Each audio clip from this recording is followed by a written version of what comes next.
Hello friends, welcome to my channel VPS immigration. दोस्तों, मैं आपका फ्रेंड राहुल शेरावत। आज जो वीडियो लेकर आया हूँ वो है ट्रैवल के बारे में। तो दोस्तों, अगर आप दुबई ट्रैवल करने आ रहे हैं, जैसे कि मैं भी ट्रैवल कर दुबई आया हूँ, और क्या क्या मुझे चीज़ें की रिक्वायरमेंट पड़ी और मैं कैसे कैसे मैंने ट्रैवल किया, तो उसके बारे में मैं आपको आज पूरी जानकारी दूंगा इस वीडियो में। तो इस वीडियो को आप अंत तक देखिए ताकि कोई भी स्टेप मिस ना हो और आप एक स्मूथ तरीके से दुबई एयरपोर्ट से निकल सके। तो जो चीज़ें मैं आपको बता रहा हूँ, इन चीज़ों को आप ज़रूर नोट डाउन कर लीजिए किसी भी कॉपी पर, ताकि आपको कोई भी परेशानी ना हो। और दोस्तों, अगर आपने मेरे चैनल को अभी तक सब्सक्राइब नहीं किया है तो प्लीज़ चैनल को सब्सक्राइब कीजिए, ताकि ऐसी वीडियो मैं आपके लिए लाता रहूँ। तो दुबई में के लिए सर दोस्तों, मेरी फ़्लाइट थी 11 तारीख को 9:40 पर, और इसके लिए मुझे लगभग 2 बजे निकलना पड़ा था, क्योंकि वहाँ पर एयरपोर्ट की गाइडलाइन थी कि 6 घंटे पहले पहुँचना है। तो जो टैक्सी में ट्रैवल का टाइम मैंने देखा तो कि लगभग 1 घंटे में मैं वहाँ पर पहुँच पाता। तो मैंने 2 बजे वहाँ से निकला और लगभग 3:15 बजे मैं वहाँ पर पहुँचा एयरपोर्ट पर। और फिर जो इनकी फॉर्मेलिटीज़ होती है कि हमें कोविड का जो है दोनों सर्टिफिकेशन आपको लेके जाना होता है। आपकी फ़र्स्ट डोज़, सेकंड डोज़, ये सर्टिफिकेट आपको डाउनलोड कर लीजिए। और अगर नहीं हुआ है अभी तक वैक्सीनेशन, तो वैक्सीनेशन ज़रूर करवा लीजिए। ये ट्रैवल के लिए बहुत ज़रूरी है। नेक्स्ट, वहाँ पर जो टेस्ट होता है वो होता है कोविड एंटीजन रैपिड टेस्ट होता है, जिसके लिए लगभग 2900 रुपीज़ वो चार्ज करते हैं। और एक सर्टिफिकेट और एक होता है बेसिक कोविड टेस्ट, वो आप बाहर से पहले ही 48 आवर्स पहले करवा लीजिए, जिसमें लगभग मैंने 300 रुपीज़ पे किया था हिंदुस्तान वेलनेस पर। अब डिपेंड करता है कि आप किस स्टेट से अप्लाई कर रहे हैं, और ये प्राइस वेरी कर सकता है। अभी यूपी के अंदर लगभग नोएडा में जो हिंदुस्तान वेलनेस है वो 700 रुपीज़ चार्ज कर रहा है, और 900 रुपीज़ अगर होम विज़िट कराते हैं। उसी तरह से दिल्ली में अगर आप करते हैं तो 300 रुपीज़, अगर आप लेबॉर्ट्री में जाते हैं तो 300 रुपीज़, अदरवाइज़ 500 रुपीज़ कलेक्शन का होता है। ये चीज़ें आपको सबसे पहले आपको करवा लीजिए, इसके बिना आप ट्रैवल नहीं कर पाएंगे। नेक्स्ट जो है, आप अपना वीज़ा की कॉपीज़ अपना निकाल लीजिए। आपके पास 1 महीने का वीज़ा है तो जिस भी आप ट्रैवल एजेंट से आप करवा रहे हैं वीज़ा का काम, आप उसके ज़रूर ट्रैवल इंश्योरेंस लीजिए। आप चाहें तो वीज़ा के लिए हमसे भी आप संपर्क कर सकते हैं, हम आपको उसमें हेल्प कर सकते हैं। नेक्स्ट जो है, होटल बुकिंग आपको लेकर जाना होगा, कैरी करना होगा। आप चाहे 1 महीने के लिए जा रहे हैं, 3 महीने के लिए जा रहे हैं, एटलीस्ट 1 से 2 दिन का होटल बुक कर लीजिए। ज़रूरी नहीं है कि आपको कंफर्म करना है, आप एक डमी होटल बुक कर सकते हैं। जैसे कि उसके लिए आप booking.com और agoda.com से कर सकते हैं।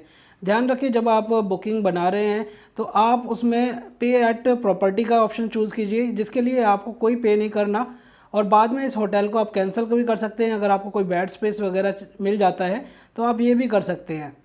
नेक्स्ट, आपका रिटर्न टिकट अगर आप शॉर्ट ड्यूरेशन का जा रहे हैं, कि आपको कंफर्म्ड है कि आप इतनी ड्यूरेशन में वापस आ जाएंगे, तो आप रिटर्न टिकट आप कंफर्म करा सकते हैं। अदरवाइज़ डमी टिकट आप ज़रूर ले लीजिए, क्योंकि आपका एयरपोर्ट पर चेक करते हैं कि आप किस डेट पर रिटर्न करेंगे। ये आपको ज़रूर कैरी करना है। नेक्स्ट बात करते हैं दोस्तों, आप जिस भी लैब से आप टेस्ट करवा रहे हैं अपना RT-PCR टेस्ट, वो ICRA अप्रूव्ड होना ज़रूरी है। और जब आप रिपोर्ट देखते हैं तो उनसे कंफर्म कर लीजिए कि आपकी रिपोर्ट में बारकोड होगा या नहीं होगा। और आप रजिस्ट्रेशन आधार कार्ड और पासपोर्ट से, दोनों से करवा सकते हैं। कोशिश कीजिए कि पासपोर्ट दीजिए वहाँ पर, क्योंकि पासपोर्ट नंबर चेक करते हैं। अगर आप आधार कार्ड आपने दे दिया है तो आप आधार कार्ड ज़रूर साथ में लेकर फाइल में लगाएं, ताकि वो मैच कर सके कि सेम पर्सन ही है जिनका RT-PCR हुआ है।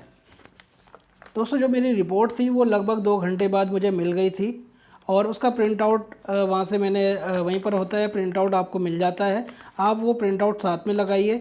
आप एक कोशिश कीजिए एक फ़ाइल के अंदर सारे डॉक्यूमेंट्स रखिए, क्योंकि ये जो है लगभग 3 बार ये क्रॉस चेक हुआ है मेरा। तो आप एक फ़ाइल लीजिए, एक फ़ोल्डर लीजिए जिसमें सारे डॉक्यूमेंट्स आपको रखने हैं। उसमें आपको पासपोर्ट रखना है, आपको इंश्योरेंस रखना है, वीज़ा रखना है, और अपनी कोविड टेस्ट का रिपोर्ट रखिए। अपना जो भी RT-PCR टेस्ट है, दोनों वो रिपोर्ट आपको लगाना है, और साथ में ओरिजिनल पासपोर्ट ऊपर रख लीजिए। ये सारे डॉक्यूमेंट्स आप एक साथ लेकर चलेंगे तो आपको कोई भी परेशानी नहीं आएगी, आप इजीली चेकआउट कर पाएंगे।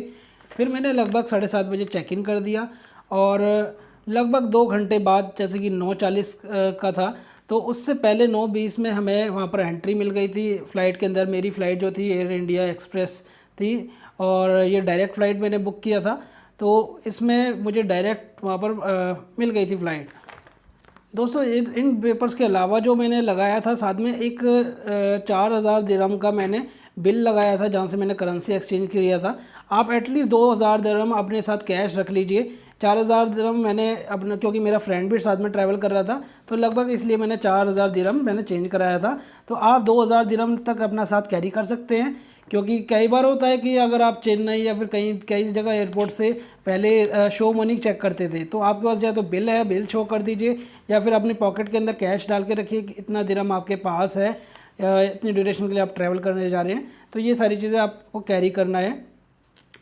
अब एयरपोर्ट पर जब मैं वहाँ से फ़्लाइट हुई, फ़्लाइट लगभग मुझे वहाँ पर 1 बजे पहुँचा दिया। वैसे फ़्लाइट का लैंडिंग टाइम था 12:40, पर थोड़ा डिले हो गया, पर 1 बजे हम वहाँ पर पहुँच गए। नेक्स्ट वहाँ पर पहुँचने के दोस्तों एयरपोर्ट पर लैंडिंग के बाद हमारे पास, जब हमने दुबई एयरपोर्ट पर पहला कदम रखा तो वहाँ पर देखा कि मेनली जो चेक कर रहे हैं, जैसे कि हमारा वहाँ पर बहुत हार्ड चेकिंग थी आईजीआई एयरपोर्ट पर। वहाँ पर बस चेक कर रहे थे कि आपका रिज़र्वेशन है या नहीं है, और वीज़ा। उन्होंने हमारा रिज़र्वेशन चेक किया, वीज़ा चेक किया, ओके है। फिर उसके बाद हम आगे बढ़े, विंडो पर गए। उन्होंने अपने एक डिजिटल कैमरे से वहाँ पर फ़ोटो क्लिक किया और हमारा पासपोर्ट पासपोर्ट हमसे मांगा। फिर उस पर उन्होंने स्टैम्प कर दिया। दोस्तों फिर जब एग्ज़िट करते हैं तो वहाँ पर एग्ज़िट से पहले वहाँ पर कोविड टेस्ट करते हैं। वो वहाँ पर आपसे आपका नंबर मांगते हैं। आप अपना इंडियन नंबर या दुबई नंबर दे सकते हैं। कोशिश कीजिए अगर आप दुबई नंबर, वहाँ पर कोविड टेस्ट से पहले आप अपनी एक सिम ले लीजिए।